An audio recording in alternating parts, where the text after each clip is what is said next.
Hvis nu du var ude og lede efter en lejlighed, ville du så vælge en lejlighed fra, hvis du vidste, at der boede narkomaner i samme bygning?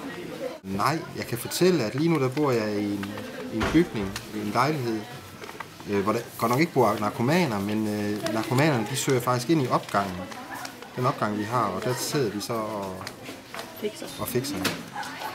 Så nu låser vi døren, så de ikke kan komme ind. Ja.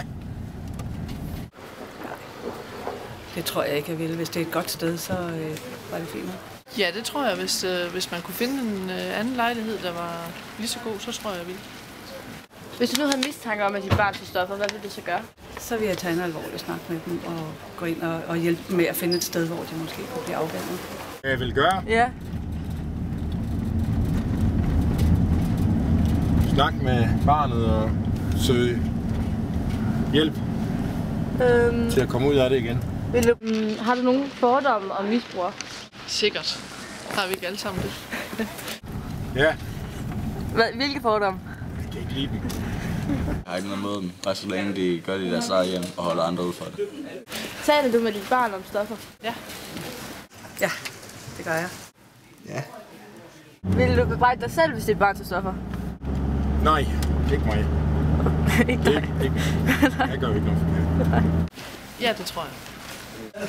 Delvis. Men altså, man kan ikke altid regne med, at fordi man har gjort sit bedste, at de så hører efter. Ja, det tror jeg egentlig, jeg vil. Ja, så har jeg givet dem en ordentlig opvækst. Hvordan vil du selv overbevise dit barn om, at han skal holde op med at tage stoffer, hvis han gjorde? Altså, man skal jo først og fremmest foregå med et godt eksempel, og så måske læse nogle bøger om det, og vise dem nogle film, eller få nogen til at snakke om det. At det ødelægger deres liv ved at forsøge at overtale dem til at forstå. Vise barnet om, hvad der sker ved at tage stoffer. Hvad konsekvensen er ved at blive ved. Men jeg vil da selvfølgelig appellere til hans sunde fornuft. Ja. Vil du bruge afstraffelse som en kur mod deres afhængighed? Nej. Nej, det kan man ikke gøre, fordi det hjælper ikke. Nej, det hjælper ikke noget. Ja, ikke vold i hvert fald.